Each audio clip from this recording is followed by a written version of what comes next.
अस्सलाम वालेकुम नाज़रीन, मैं हूं आसिफ जट। बहुत ही दिलखराश वाक़या है फैसलाबाद में पेश आया। फैसलाबाद का एक इलाका है कि माजी की याद पहले किसी ज़माने में सुना करते थे कि लोग बच्चियों की पैदाइश पे अफसरदगी का इजहार करते थे, और ज़माना जाहिलियत में तो बच्चियों को जिंदा दफन कर दिया जाता था। लेकिन इस बदबख्त, बदनसीब और माशरे के बुरे तरीन शख्स ने, जिसका नाम है नदीम सज्जाद, इसने अपनी बीवी को जान से मार दिया इसलिए कि उसकी अल्ट्रासाउंड में तीसरी बेटी की शनाख्त हो गई कि अब ये तीसरी बेटी को पैदा करने वाली है। उसकी पहले 2 बेटियां हैं। जब इसे पता चला ना कि तीसरी बेटी पैदा होने वाली है, तो इसने ये कह के बीवी को मार दिया कि ये तो सिर्फ बेटियां ही पैदा करती है। और मारा कैसे? आप क्या सोचते हैं कि कत्ल कर दिया होगा, गोली मार दी होगी? ऐसे नहीं मारा।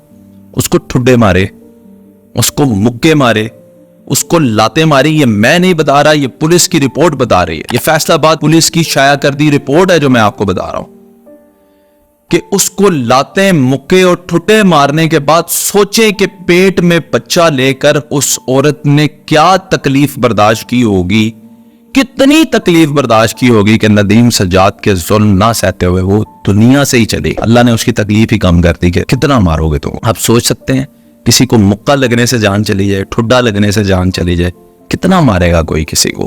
इतना गुस्सा कि बेटियां पैदा करती है। और उसकी 2 बेटियां, पहली जो है, एक बेटी 2 साल की है, नन्ही फूल जितनी बच्ची, और एक सिर्फ 2 माह की नौमौलूद बच्ची है उसकी। और दोबारा वो हामला थी, और हामला औरत को इसने जान से मार दिया। अब ये जहलियत के मारे हुए लोग ये नहीं जानते कि औरत का मेल या फीमेल बच्चे को पैदा करने में कोई किरदार नहीं है।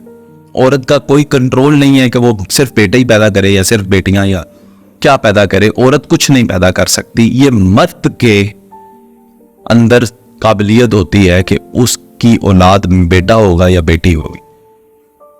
ये मर्द की वजह से बेटा या बेटी पैदा होती है। तो उस बदबख्त और खबीस इंसान का अपना ही मसला था, और इसको मसला भी क्या कहना, तो अल्लाह का खास करम है। अल्लाह जब किसी को बेटी देता है, अल्लाह उससे खुश होता है। लेकिन इस शख्स ने अल्लाह के इस तोहफे को भी कबूल न किया और बुरे तरीके से तशद्दुद करके अपनी बीवी की जान ले ली।